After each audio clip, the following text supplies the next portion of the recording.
And now it's my pleasure to introduce Brian Dawson, the Senior Vice President of Perioperative Services at CommonSpirit Health. Thank you, Sanjeev.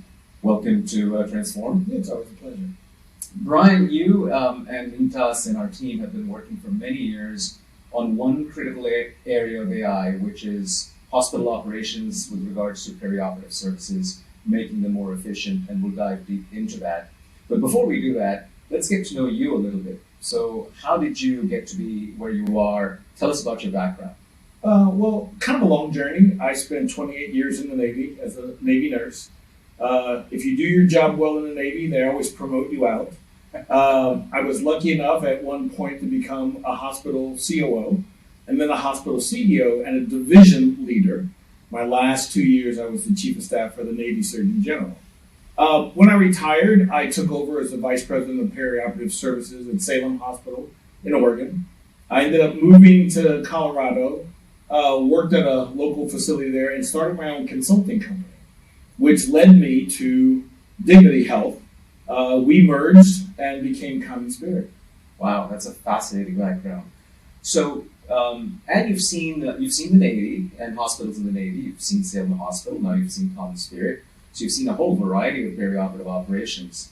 Tell us a little bit about, this whole session on Transform is about the ROI from AI, and specifically with your depth in perioperative services. Tell us a little bit about where you think AI plays a role when it comes to perioperative operations and the ROI from it. I think it's an enormous opportunity for facilities to maximize the use of their ORs. With my background, it was very obvious to me that we generate the majority of our revenue through our procedural areas. So I want to maximize those procedural areas, doing procedures throughout the day so that I don't have an operating room sitting idle. I also want to use data to make business decisions on expansion, new service lines. Do I give an orthopedic surgeon 2 rooms to flip back and forth? Right. So I think it's imperative today that we use AI to collect data to make business decisions. Yeah. So going a little deeper into periop in particular, what are some of the common problems that you see in sort of the status quo before tools that are unlocking capacity are introduced? So, people talk about medicine as an art. It's a historical art. So we have historical patterns. So when a surgeon has block time, he or she believes that time is theirs. And so to say to them, well, actually, the block time is ours. And if you fully utilize it, phenomenal. But if you're not going to utilize it, then I need you to release it so others can use it. So being able to collect data through AI allows me to say, well, this surgeon books 3 weeks out. So if he or she hasn't scheduled any procedures 18 days to 20 days out, then they're probably not going to use their time. So we encourage them to release it. And it's breaking down those old patterns where surgeons say, I don't believe the data, so therefore I'm not going to release my block. Right. So it sounds like if I were to take, there are so many things to unpack in what you said, at least 3 of them. One has to do with access, right? If I'm hoarding my time or I'm not releasing it, others cannot take advantage of it. A second has to do with accountability. Maybe you're giving me too much block time, and therefore how do I take it away? And if surgeons don't believe the data or the block committee doesn't believe the data, it's hard to do that. And the third is data itself, which is the transparency and visibility into things that are accurate and we all believe, and there's a single source of truth. So in your journey at Dignity and now CommonSpirit, it sounds like you've tackled all 3 of those problems. Yes, and what's interesting, when most individuals think of electronic health records, they think of, well, there's a rich source of data in those records. The unfortunate part is, if you don't know to tell the major companies how to build your data extraction, then you can't get the data out. So using AI to pull data out of those tools gives us this wealth of information. The other thing that automating things does is it takes away our historical practice of booking by someone picking a phone up, calling a scheduler to put a case on when they can never get through. So you constantly hear physicians say, I can't get through, I can't get time, where there's time there. Right. So when we automate things through AI, it just makes it so much easier. I've heard you say this, I certainly say this a lot, which is, why is it the case that it's easier for a surgeon to find time for a table for 4 for dinner on an open table than to find time in the OR? Correct. I mean, surely finding time in the OR Right. is more important. And you mentioned automation, so really it seems like you need the AI, Mhm. you need to have smart tools that tell you when a surgeon should release their time. Then you need to automate the process of actually notifying them and saying, hey, Dr. Dawson, maybe you won't use your block 3 weeks from now. Would you consider releasing it? Correct. When you tried to apply these tools at the beginning at Dignity and CommonSpirit, tell us a little bit about sort of the big elephant in the room, which is how do you make people actually use these tools? Perfect question. It's changing habits, which is extremely difficult, but it's that consistency. And then providing the data to the leadership to say, okay, when you're using the tool, here's the positive aspects. When your schedulers refuse, or your physicians refuse to use the tool, here's the negative aspects. Right. So that surgeon who's complaining, I can't ever find time, Right. if he used the tool, he can look 6 months out. Right.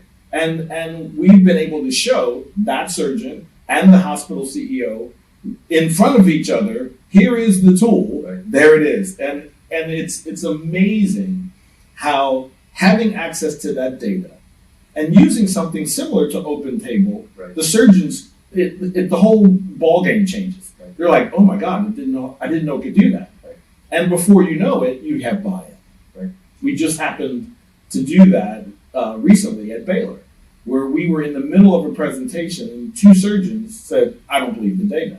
So we stopped and we dug into their data. Right. And by the time we got finished, they went, oh, this is phenomenal. And they're our biggest champions. Right.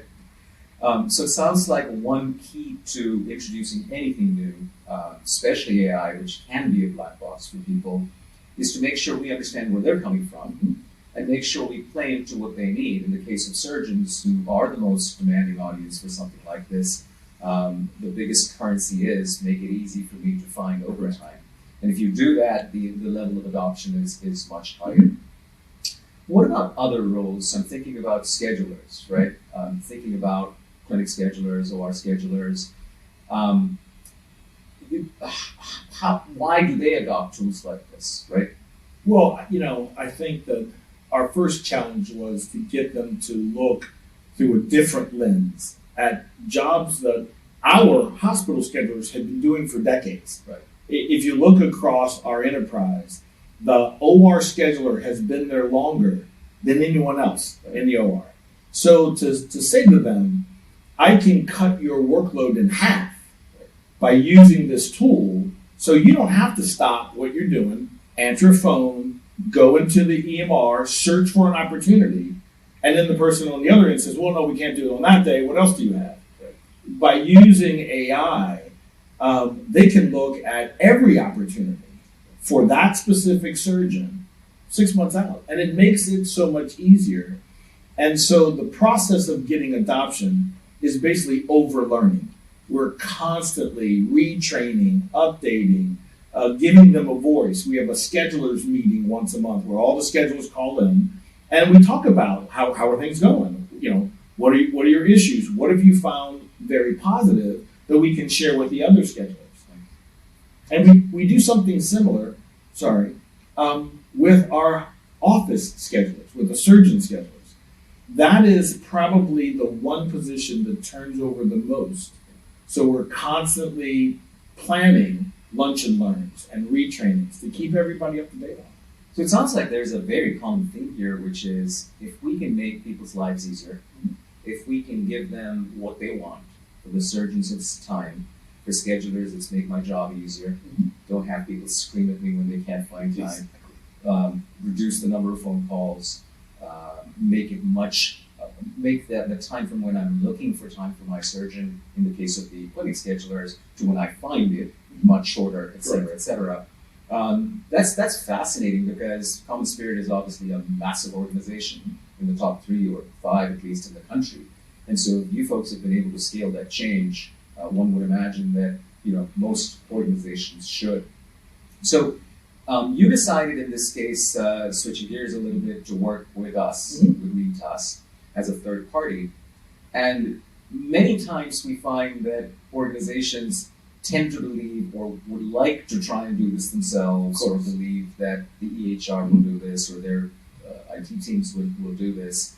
Tell us about why you folks didn't do that. I call it a sacred cow, honestly, as a belief that somehow we can be good at everything. We can be good at taking care of patients, we can be good at medical science, and by the way, we can also build these tools that other people have raised hundreds of millions of dollars to do. Of course. So, to be honest, we did major due diligence. When we first started to meet, we got we could do that ourselves. Right. And so then, I sat down with our IT leaders and said, okay, so if we hire the individuals and if we're able to develop it, we're talking 2-3 years, because it took LeanTask several years to develop it. So are we gonna give away the ROI we could gain in that interim while we're trying to develop something that we don't even know what we can do? The second thing we did was we reached out to every EMR that we had in our system, and unfortunately we have 3. So we reached out to Cerner, we reached out to Meditech, we reached out to Epic, and point blank asked, can you do this? Or are you working on something that will enable you to do this within the next 24 months? And by collecting all that information, we can sit down with our leadership and say, the expenditure for this tool is worth the squeeze, because no one else is doing it. We also researched all your competitors. And the thing that I loved the most was not just that you gave us an AI tool, but you also provide unbelievable support. As you know, we have a team of LeanTask folks who literally I meet with every week, and they meet every 2 weeks with each of our hospital OR leaders, our marketing development individuals who deal with our physicians, and quarterly we meet with leadership. And having that service to help us identify things that we might miss is well worth the dollars. And we discovered early on that healthcare isn't an industry like any other, where you can just build a tool and throw it over the wall and say, hey, Brian, good luck. We do need to provide that service alongside you. And frankly, one of the reasons CommonSpirit has been so successful with these tools is it's been such a strong partnership on both sides. You and your team embracing our team and saying, this is a collective problem we need to solve. So your leadership, many of the folks we could mention from the CommonSpirit side who've been part of this. So that kind of trust-based partnership that's required for the culture change, for some of these convincing people, and sometimes it's picking a fight where a fight needs to be picked. Oh yeah, Going to our committee and saying, no, you've been doing this wrong, and I'm not afraid of telling you you've been doing this wrong, but let me explain with data why I'm saying this. What you're leaving on the table. Exactly. So your role specifically, Brian, that's always fascinated me in a system like CommonSpirit is so key though, because chances are you can have the best technology or the best consultants or people coming in from the outside. Someone very senior needs to shepherd this, You need a point person. And you're unique as a system in some ways, because many large systems we work with find it a little bit difficult to create roles like this. Talk a little bit about some of the things you've had to do in your role. For example, one of the things that I know is that you have a very strong relationship with all the OR leaders in each of the hospitals, even a reporting relationship. Is that one of the things you think that makes it easier to deploy tools like this? I think it's that partnership between the mothership and all of our facilities. I try to be their advocate, their partner, and not their dictator. This is what we're going to do. Everybody's going to move to the left. Let's go. And I think that my military training, and it almost sounds like an oxymoron, because when most people think of the military, it's my way or the highway. Exactly. But, Navy medicine really no different than civilian medicine, but I was trained to lead. And so what I try to do is bring everyone together, explain why we need to move, how it's beneficial to them, give them as much information as they can consume often, and then we get a bow wave. Yeah. All of a sudden, I'm getting calls. Brian, when are we going to get the tool? Right. When are we going to move? Right. And I'm not just getting the calls from the OR leaders.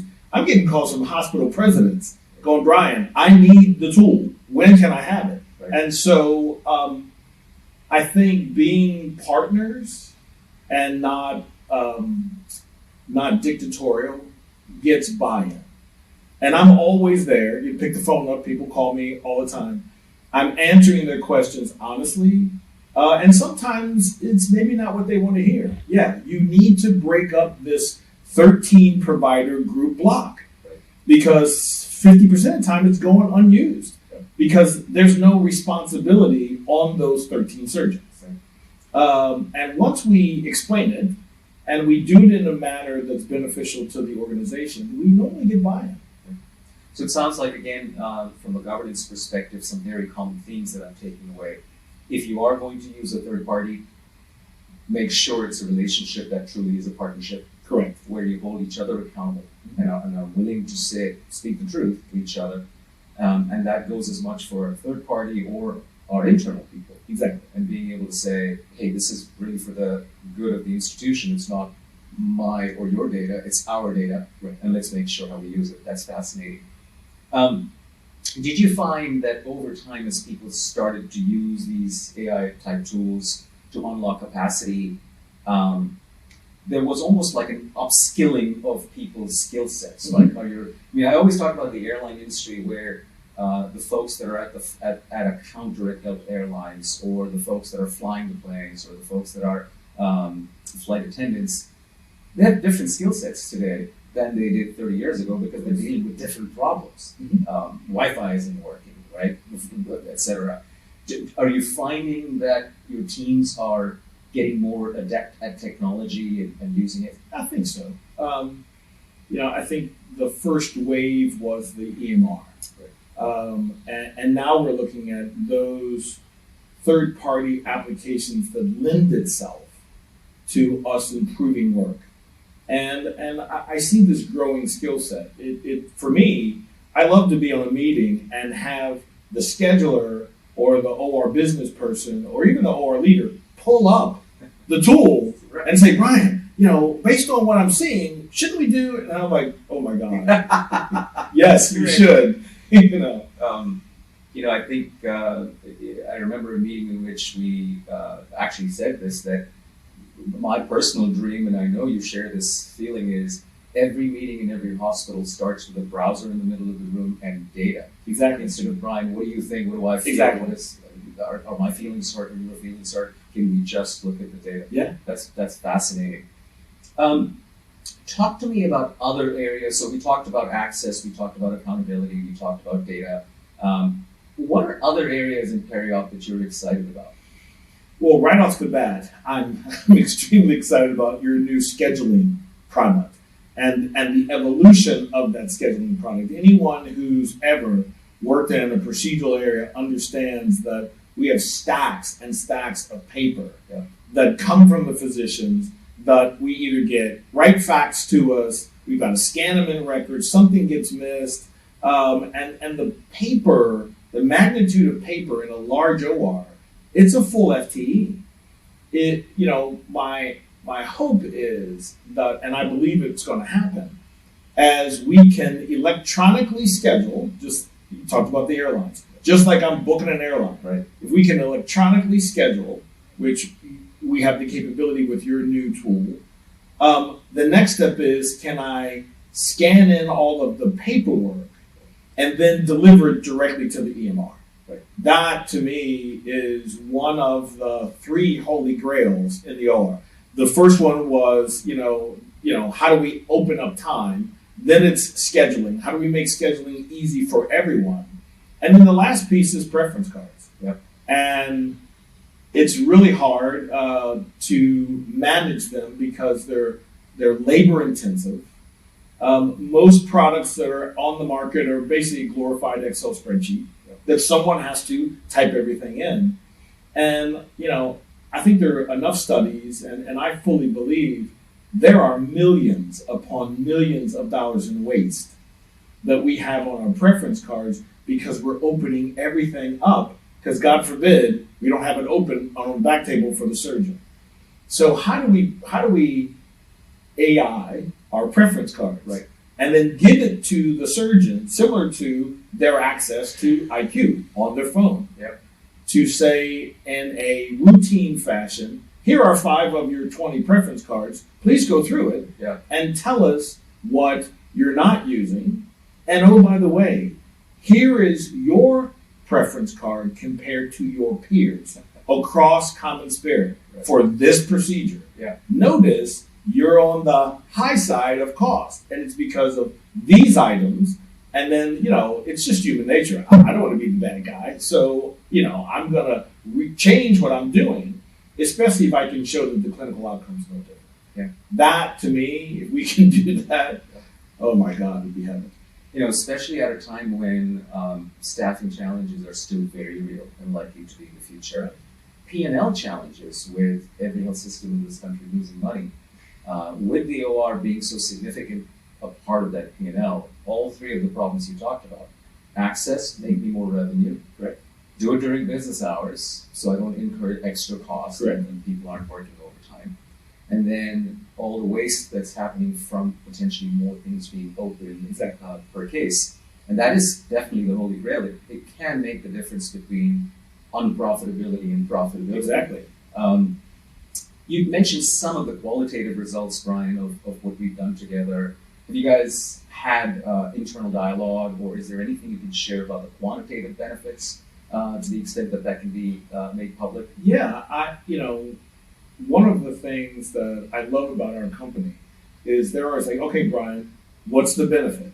And I don't mean the operational benefit. Show me the money. Right. And so, we've been able to calculate a real ROI. So we look at what the contribution margin from surgical services. We look at the amount of time that your tools unlock and that we fill. Yes. And so based on that, we can calculate down to the minute how much money we're generating. And we had to create that equation because it didn't exist. Everybody talks about how much an OR minute costs, not how much you can generate from an OR minute. And we were very successful pre-COVID, where we captured about $42-43 million of revenue. Now COVID hit, and so the last calculation from fiscal year 22 was only 11.2, but we did 48,000 less cases. The other thing that I'm really pushing on now is to educate our CFOs and our CEOs to, okay, what are you doing to help fully utilize this tool? We unlocked with your tool over 2 million minutes last fiscal year. Comes out to 400 and some odd thousand 8-hour blocks. But we only filled it 14% of the time. Yep. So what can we do to fill those blocks? What can we do to change the behavior of our surgeons that say, okay, I can't come to the OR until after my clinic, so now I have to pay staff overtime. How do we change that mentality, especially for our employed providers, so that the OR is used as a valuable asset? Absolutely. And even at the 11 million figure or the 42 million figure, certainly the returns are so spectacular, because really what you're talking about is, in the airline metaphor, if a plane is flying, the difference between it flying with 70 passengers or 80 passengers. And so when you're flying with 80 passengers, you are going to make more money for the same cost. Exactly. Brian, I know we could keep talking about this forever, given the wealth of knowledge you have and the partnership we have with CommonSpirit. Maybe we can end with, there are probably many folks watching this who are going through this journey at various stages. The level of maturity of adoption of AI, as we talked about earlier, is not uniform, and many systems are at different stages. What advice would you have to someone who is in your shoes, so Brian Dawson at another system that is going down this journey of perioperative optimization? I would say open-mindedness. Be open-minded. Do your homework. Right. Look for a partner. One of the things, Sanjeev, I love about what you've been saying through our conversation is partnership. Yeah. And what we wanted at the beginning was a partnership, not a vendor-client relationship. So look for those opportunities. Look for a company that continues to reinvest in their tool.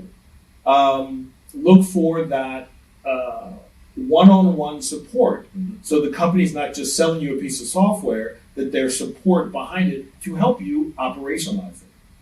And then take that information to your leadership and stay at the table until they understand it. The other thing that I would highly recommend for people that are in my position or even at a community hospital, get your leadership behind the red line. Mm-hmm.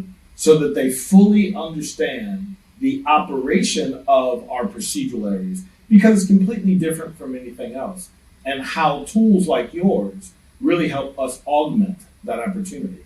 Because as you said, we're flying our ORs at about 40-50% capacity. Yeah. And we have capability because we have the staff to do it. So it's just a matter of filling it. Brian, as always, thank you so much for taking the You're time. welcome. This has been highly educational. Yeah. I appreciate it. It's my pleasure. Thank you. So now it's my pleasure to welcome our next guest, Angela Yochem. Angela is the Chief Digital Transformation Officer and EVP at Novant Health. And we'll focus on something slightly different. We learned from Brian how do you apply AI and ML to perioperative operations, which is the economic backbone of a hospital. Angela's role being what it is, we're going to focus a lot more on how do you build the infrastructure, how do you build the data, how do you build the pipes, how do you make sure the organization is technically ready, and then how do you bring about some of the same things that we talked about with Brian, the type of culture change, the type of processes, the type of buy-in to make sure that leadership is behind this transformation.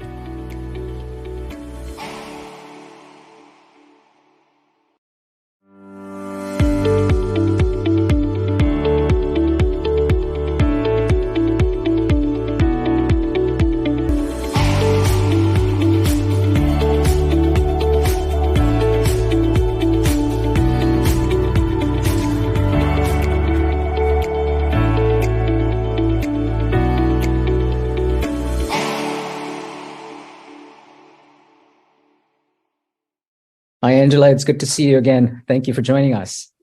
Thank you for inviting me. This is really fun. Novant and Lintas have been partners for many years. It's always a pleasure to speak with you. Maybe we can get started with a little bit about yourself and Novant Health and your role as EVP and Chief Transformation and Digital Officer. If you wouldn't mind telling us about both to get started, that'd be terrific. Oh, thank you.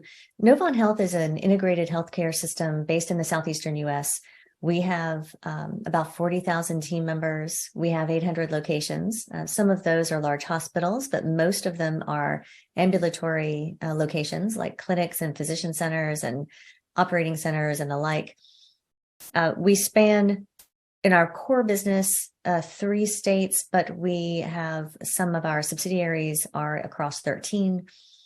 We are about $8 billion in revenue. My responsibility is, I wear many hats at Novant Health. So let me tell you a little bit about them in no particular order. So I'm responsible first for all things related to technology. I'm the Chief Digital Officer. So that means I have all traditional IT. And it also means that I have responsibility for the line of business that is our digital health space. So all of the operations of digital health, all of the clinicians who support digital health as a on-demand service, all of those, there's a device company embedded in that. All of that is what I consider part of my digital responsibilities. Then, of course, and by the way, that also includes a strong data team, cognitive computing organization, and a lot of things that I have a feeling we'll be talking about here today. Right. I also have a chief transformation officer role. And what we mean by that at Novant Health is business transformation. So that means things related to new business growth are part of my remit. We investigate adjacencies to our core business or some things that aren't entirely adjacent as potential new revenue streams for us, potential new offerings for our consumers, our patients. All of that analysis and that work and the seed activity typically happens out of my transformation part of my job. I also have responsibility for our innovation labs, which has been very exciting. And most recently, I took over responsibility for operations for a spin-out that we have, into which we moved many of our ambulatory assets, and a lot of our unconventional growth is coming from that spin-out area. And I'm responsible. I'm the COO and general manager for that, assisting my colleague who is the president and the brains of the operation. So we're having fun over there and looking at new ways to grow and expand and serve our patients, in line with the future of healthcare, not necessarily the past. That's a big job. However you look at it, lots of responsibilities, and you've built a phenomenal team. The part about your background that I know you and I have talked about before, and one that I relate to closely because I don't have a deep healthcare background except for the last 7 years, is that I've always found your background fascinating. The CIO of several multi-billion-dollar companies in logistics, in retail, in banking, in insurance. So when you think about coming into healthcare, are there things you can think about that you experienced or learned from your background that you think are apropos and useful in your role today? So big pharma. One of the things that the pharma industry has known for decades is that it's no longer reasonable for every great idea, every new drug discovery to come out of their four walls. So, the last couple of decades, big pharma has built all the constructs that need to be in place to allow them to source tremendous discoveries from independent labs, from other third-party types, research institutions, and then they apply their heft and their scale to helping with the development of the medicine and the trials and the commercialization and so on.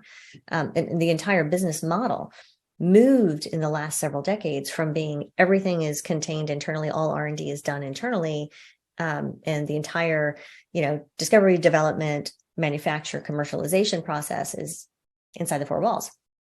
So when I arrived at a large pharma, I had the benefit of already seeing their transformation, and it occurred to me that so many of us in big tech have tried to build. We end up with this buy versus build conversation going on.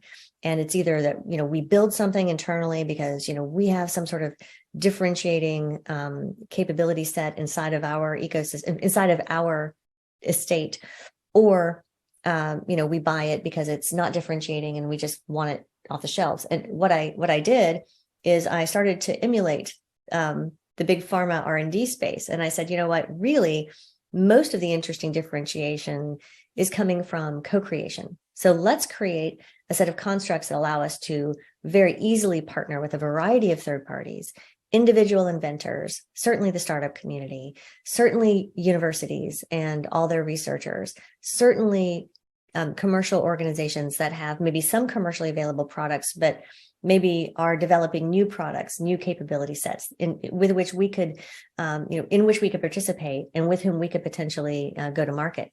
There's so many ways to build out a broader ecosystem that allows a technology organization inside of any industry to be truly differentiated without having to fall back on the only way to differentiate is to build something internally. That's a big learning that I've carried forward ever since. And that's huge. I mean, and we'll talk about that in a little bit as well, because somehow Novant has built this culture of innovation and partnership and moving quickly and failing quickly, or learning quickly, as you say, as opposed to just failing quickly. Before we get there, though, Talk to us about the importance of digitization and virtualization in healthcare, particularly now. So I don't know. I mean, certainly you have followed very closely what's happening inside of traditional healthcare in 2022. I don't know how many of your audience members have been following. I assume most of them. But one of the things that is causing, broadly speaking across the industry, a tremendous amount of angst is the staffing shortage issue. And, we have a situation where, and we as an industry, I'm not speaking for Novant Health, because I believe as I look at the results across the top 40 integrated systems across the US, we compare favorably to many, if not most. So I'm not speaking specifically about Novant Health right now, but just as an industry, we share the same challenge, and that is with a shortage in staffing, particularly nurse staffing, but a lot of clinical staffing. We cannot perform as many procedures as we would like, and what that means is we don't have the revenue stream coming in that we typically do, and the cost of the staff that we have has skyrocketed because so many members of the broader clinical community, they've just experienced such burnout as a result of the pandemic, the stresses, societal pressures. It's just it's a tough time for many of these people to give as much as we've asked them to as an industry. And so what we've seen are people who are resigning, and then we see people who are maybe coming back to work, but tripling their price to do so. And that comes, that comes in the form of temporary staffing and the like. Yep. So if we take in less money because we're performing fewer procedures and we are paying more for the staff members that we have to perform those procedures, that means we keep less of the money that we make. And as an industry, that's not a great place to be. So how do we continue to thrive in the face of this sort of headwind? Understanding that staffing shortages are likely to continue for a while. That's when I think we look toward, as you mentioned, automation and virtualization. So automation, it's obvious. The more we can automate, the less we need to ask of our scarce team members, and the less likely those team members are to be burned out because we are taking work off of their plates. Automation is something that we, maybe the juice wasn't worth the squeeze in the past because the cost of change associated with automation sometimes outweighed the value that we get from that automation. But as the cost of staff has skyrocketed, suddenly the cost of the automation in comparison becomes a no-brainer. So automation of so many aspects of our day-to-day activities for our team members, primarily clinical, but sometimes non-clinical, that becomes much more interesting to us as a pursuit than perhaps it has been in the past. The second piece you mentioned was virtualization. And we saw some of that as an industry during COVID, when many of us were concerned about ensuring we had enough ICU capacity across our organizations. So one of the things that we did, and I'm sure most of the people who are in your audience probably did this as well, we created a virtual ICU. So we had remote intensivists looking after and working with patients in rooms that were attended by hospitalists. So the intensivist was remote, and therefore the intensivist could scale across, many more rooms than typically would be possible if they were having to physically be there and lay eyes on patients versus having all of their, the advanced sensor capability that we have and all of the readouts that they could keep their eyes on many more patients at one time. And then the hospitalists are there in the room with the patient. So with that, we saw what virtualization can do at scale for patients that, truly was life-saving. So again, when you're trying to solve a problem of scarcity, any way you can do virtual work is important. So right now, as we all know, nurses are scarce. We're looking at virtual nursing, specifically around, checking people in and checking people out. Yep. That's not something that needs to happen right there on the floor. That's something that can be done remotely. And that's a simple example. There are many other sorts of things where we don't necessarily need somebody on the floor doing that work. It can be done remotely. And so the people who are on the floor are doing the work that absolutely must be done at the bedside. And that's how we want to keep our focus. These are fascinating examples. And, just what you mentioned, the checking in and checking out, it reminds me of an analog in, when we first started flying, or at least when I started flying, the entire path of a traveler from when you were dropped off curbside to how you had to check yourself in, standing in line where a human being would check you in. And then you had to go check your bags in, and a human being would print those luggage tags for you. And if you look at the world today and the path of a traveler through an airport, and I'm not suggesting patients can be there, they can't check themselves in and out, but so much of it can be done virtually, which is actually not just a cost saving. It actually provides the traveler or the patient a better experience because it can be done more efficiently and faster. I'd much rather check myself into my flight and check my bags and then wait in long lines for other people to do that. That's exactly right. And we do have geofencing that allows for auto check-in in some of our clinics. So someone comes in, if they're running our app, we can check them in automatically. So that's that, some of that is very similar. And I'll say there's something else the airlines do that is interesting. And that is when they are staffing, when they're figuring out what the crew will look like on a plane. My understanding is that if one is a flight attendant, then one can log into a system and bid for certain flights. Right. And those flights are granted based on seniority and other scheduling considerations. This is your world. I'm starting to talk about scheduling. I probably am going to wade into deep waters. but these are the sorts of things that are interesting because one of the things we're hearing from our nurses, again, those scarce nurses, is that they would love to have more flexible schedule. They would love to, and we're able to give that to them. Now, we haven't become as sophisticated as perhaps the airlines have, because they've been doing this sort of thing for many, many years with the bidding and all the rest of it.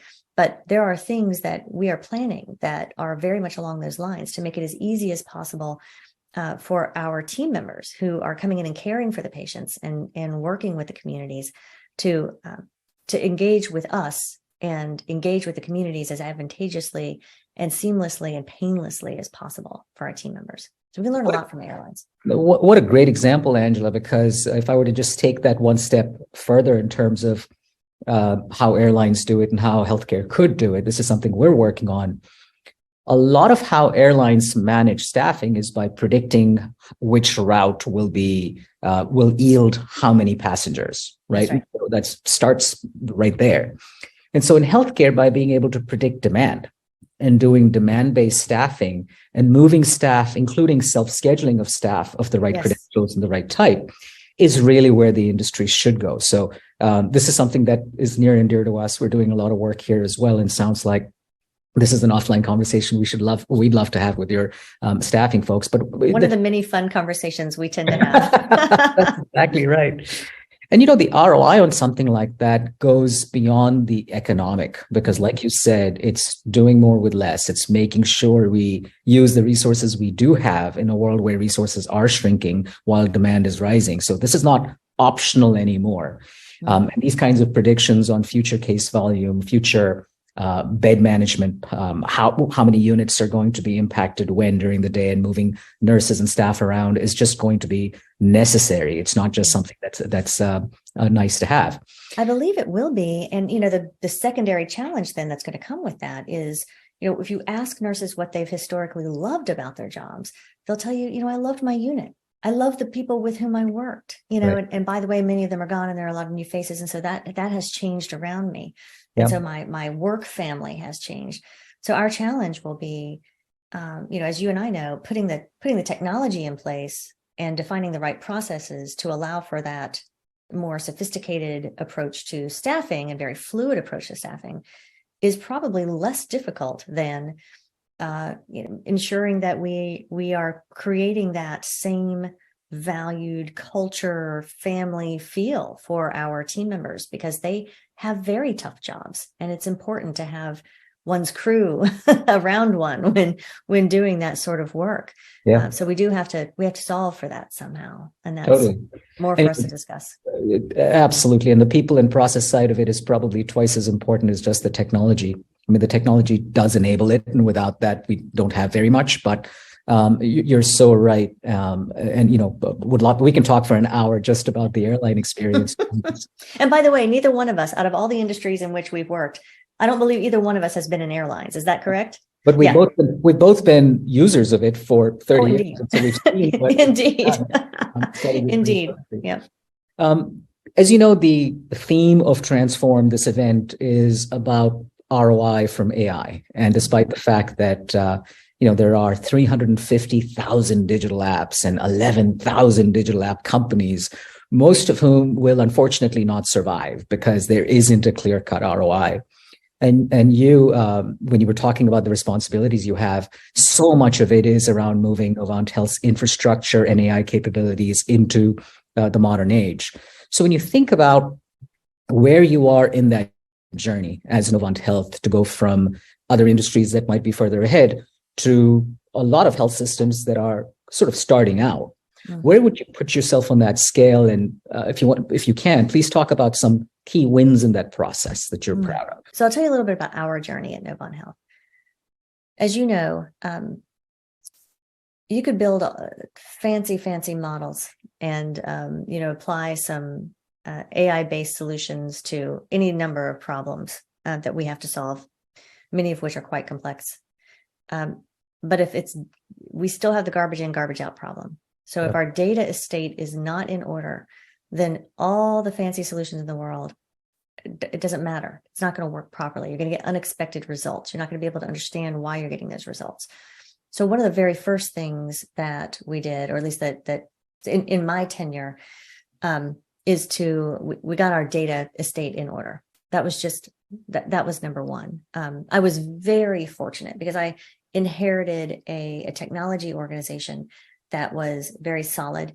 It was, they already had a single instance of Epic deployed across all of its ambulatory business, all of its acute business lines. So we had a single instance approximately of Epic that allowed us to take, at least from a clinical data perspective, we'd have essentially a single massive source of clinical data. And then all of the other data that matter to us, we pulled from a variety of different sources. But as you know, the biggest hairball in most systems, most healthcare systems is, from where do you pull that clinical data? So that piece was not a problem for us because of the great work done by the people who have been here for a long time.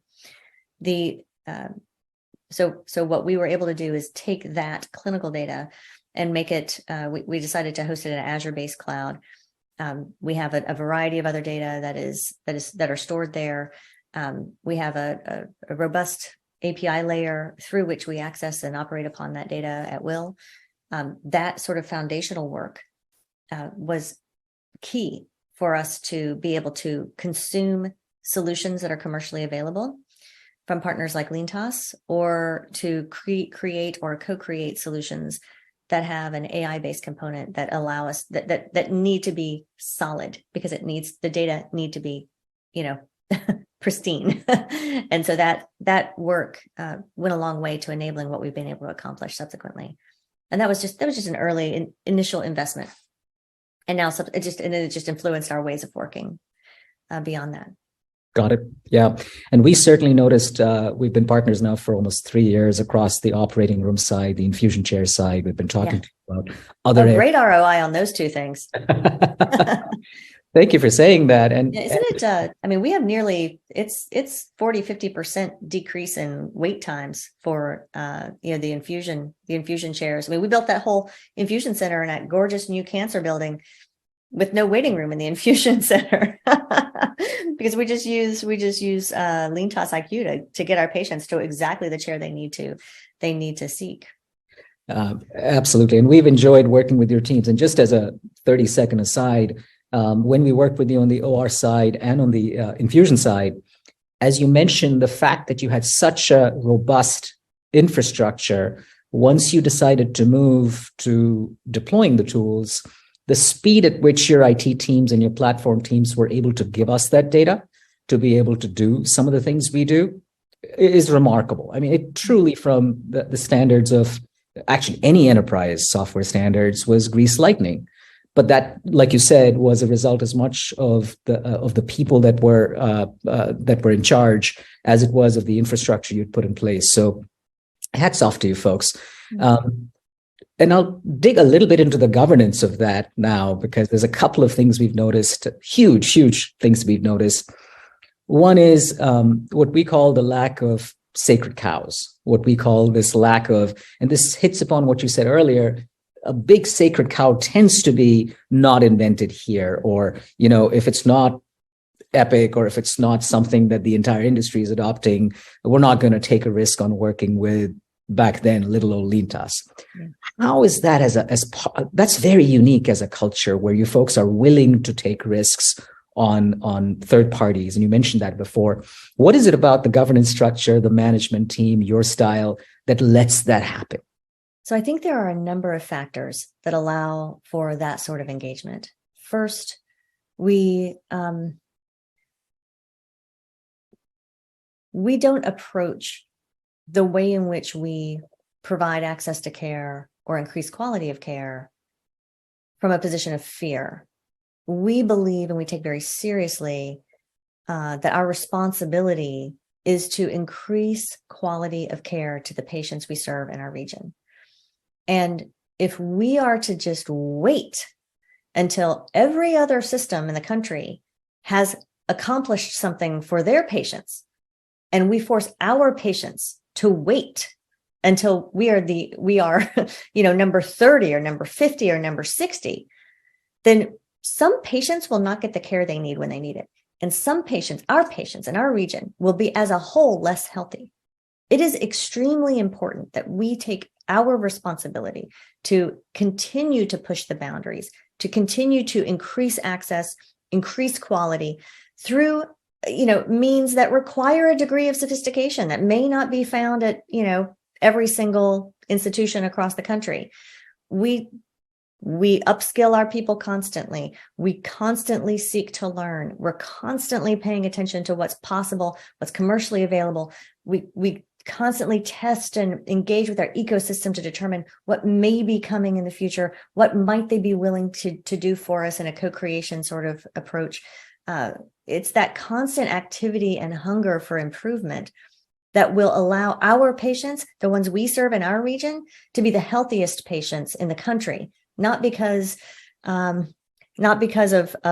chance, but because we have very carefully and intentionally gone after those differentiating capabilities that make a difference to them. Wow. That is such a phenomenal way of looking at things. If you put the patient at the center and say, our responsibility is to make sure we have the healthiest communities possible, and we cannot assume that the tools required to get there and provide access are all built in-house, can be built in-house. Right. We are willing, therefore, to partner with the best out there. The role of IT you've talked about, the role of partnerships you've talked about. When you think about governance, though, of AI, ML, data infrastructure, it's still an emerging field in healthcare. So if you were to look at some of the most challenging parts of what you do from a governance perspective, even for a system that is as advanced as you are, chances are there are challenges from a governance perspective. Are there any that you would point to that you think you're working on now that probably are common to everybody watching this as well? So I will confess, and you may have heard me say this before, I have historically sort of lumped things with an AI or ML component into the broader, portfolio of applications and governed them just as we would govern any other new proposal for a new capability or an upgrade or any sort of change to our environment.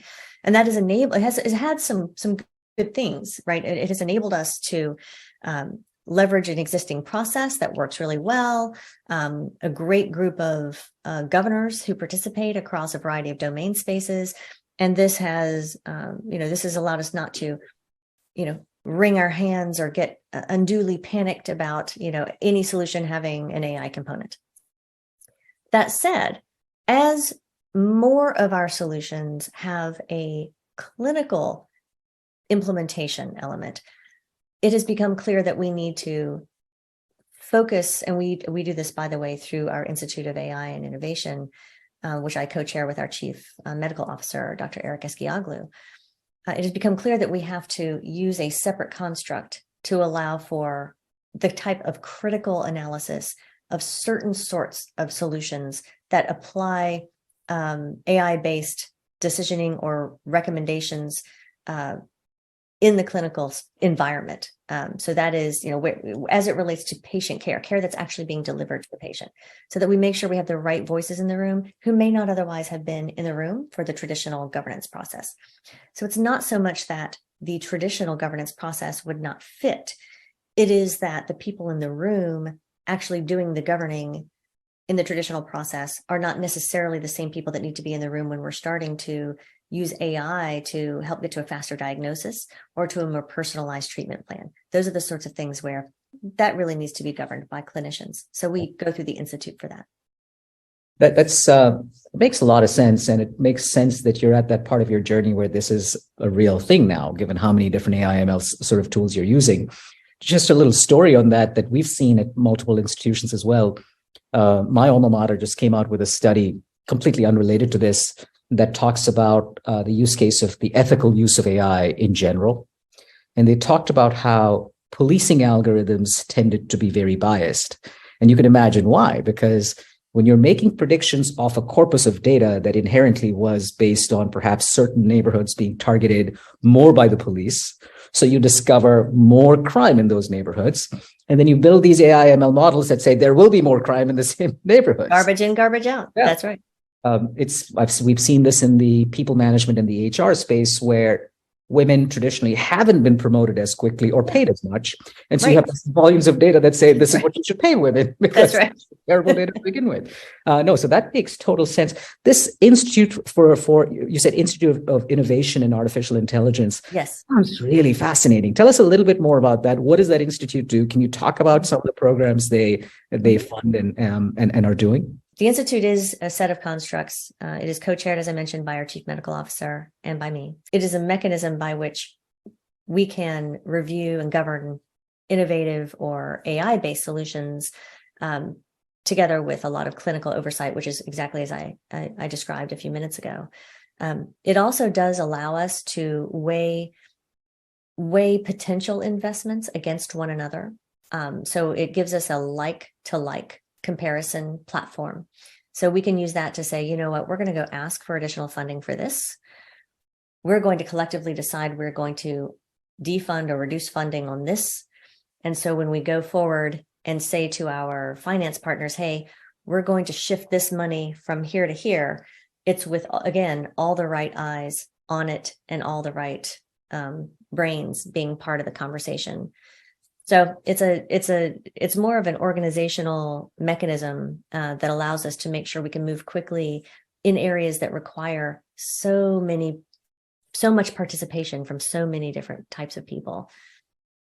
That's fascinating to me as well, because what I'm reading into it is that your funding and budgeting mechanism for some of these AI ML projects is also not lumped in anymore with your bigger IT budget. You're looking at these specifically.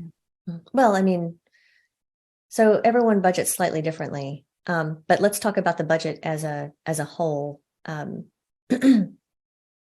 Like most companies, we have an operational budget, and that doesn't change very much year over year. There is some change in the sense that there are certain things that just cost more to do next year than they did this year, and even more so than they cost last year. There's a capital budget that we use for build, so new build, but these are budgets that are set. These are buckets of money, the size of which is set in advance. And it's set in advance of the year, so that 2023 budgets are being set now, which means we are right now at the point at which we know the least about what we're actually going to need to do in 2023. So we will know a lot more about what the priorities should be halfway through the year. So what we have to do is allow for, as an executive team, we have to allow ourselves to have conversations, some of which are sometimes difficult to have, saying, hey, we thought we were going to be spending this much money here, this much money here, this much money here, but now with the emergence of this new data, whatever, some new event has happened, some new information has become available to us, which makes us now know that the right thing to do is, Project Y or Project Z. So we have to somehow shake loose some funding from the original portfolio of projects to fund projects Y and Z. And that's, it's that ability to flex, and to incorporate learnings and the emergence of new data into our decision making that I think has allowed Novant Health to be quite fluid and flexible in how we think about getting some of this more important work done. Because we didn't say, right now in November of 2022 or December of 2022, whatever month it is, we are going to outline these 20 things, and we're going to do that in 2023, come hell or high water. I mean, that's a terrible way to be. I mean, yeah, you can definitely predict what you're going to be doing in 2023. There's comfort in that. But what if those are the wrong things? What if we learn something in March of 2023 that indicates that this, 5 of these are completely wrong? Well, let's give ourselves the freedom to recognize that and move forward with different things. Such an incredible point. When I look at startups or companies in tech that are, able to be nimble because they always grew up like that, hats off to you guys, because for an $8 billion health system to think like that, that's extraordinary. Because, the amount of time we have to deal with, it's not in budget and therefore it's not going to be done. When you can prove that the ROI of this is probably a lot bigger than some of the existing projects. So fascinating. And this is a whole other topic we could probably spend an hour on, just on the budgeting and the governance of projects. As you think about your peers at other health systems that are starting or are at various stages of this transformation journey, what would your advice be for folks who aren't quite where you're at? Right? There's a cultural underpinning to what we just discussed in the finance approach that must be put in place in order for a company to be flexible. That I'm going to broadly call it's a culture of learning, but very specifically what I mean is no one should be bashed over the head, so to speak, for, in March, in the example we used earlier, saying, hey, you know what, these 5 projects are no longer necessary. No one should get their head lopped off for that, and you have to, as a leader, it's important that we model behaviors that allow for people to come forward and say, I don't know everything. This is what I think I know. These are the plans I think we should make based on what I do know. But we need to collectively reserve the right to learn and to adjust along the way. What that means is, if you're a leader and you're asking for your quarterly operational review, and you ask all your people to come in, and part of what they present to you are learnings, and they propose a shift in direction, that should be an open conversation. That's not about, why did you not predict this earlier? Why did you not know this? Why did you not come up with this? Let's celebrate the fact that we now know. And let's together identify how adjustments should be made and move forward. That means that sometimes some team members are going to come to us as leaders. They're going to come to us with some ideas that are still a little, as my head of HR would describe, a little raggedy, and it's okay. We need to be able to accept ideas for discussion that may not be fully thought through, and that's okay. And these are things that need to be in the room, discussions that must be had, and we as leaders need to be able to demonstrate that we are willing to learn along with our teams, and that we and that we are willing to create the space for the teams to learn as time moves on. And if you have that culture of learning, even before you get all the other constructs in place that you need to move quickly around all of these other things, then it gives you the space to have those conversations about change. This is fascinating, Angela. And every time I speak with you, as I always say, I honestly learn something new. We could keep talking forever, but let me try and summarize what I know I learned in this process, and please add to it. Quite a few things. The first is the importance of the data infrastructure, the garbage in, garbage out, which is really hard to deal with if you're trying to establish a basis for creating not just AI/ML, just about any kind of access or any kind of patient care that requires a platform that can be used everywhere, especially in as large a system as you. The second is there is some learning from other industries, whether it's pharma, whether it's airlines, whether it's other asset-intensive industries and what they have followed. The third is the importance of being willing to partner. Not that you necessarily need to go out and partner for everything. Some capabilities can be built in-house. The fourth thing I learned is the governance of AI/ML projects, which you folks have decided to put a spotlight on, given that that is the future. And that's fascinating to me in terms of how you manage. The fifth is the flexibility around the budgeting. It's not a monolith that we decide today and we have to follow next year. And then last, but probably most important, is this culture of learning you talked about at the end, which seems to be imbued across the C-suite and then permeated throughout the organization down to every possible level. Anything you would add in wrapping up, Angela? Like I said, this is always one of the most fascinating conversations we have when we're able to find time with you. Anything you'd add as a parting thought for everybody viewing this? No, just to thank you for your thought partnership, for your tremendous capabilities that you've brought to Novant Health, to our estate. You've made a big difference for our patients in the patient journey, in access to care, both in the infusion center as well as in the ORs. And that's, foundational for what we're trying to do for our communities. And your participation in that has been essential. And so we're grateful for it. Thank you. It's very mutual. Thank you, Angela.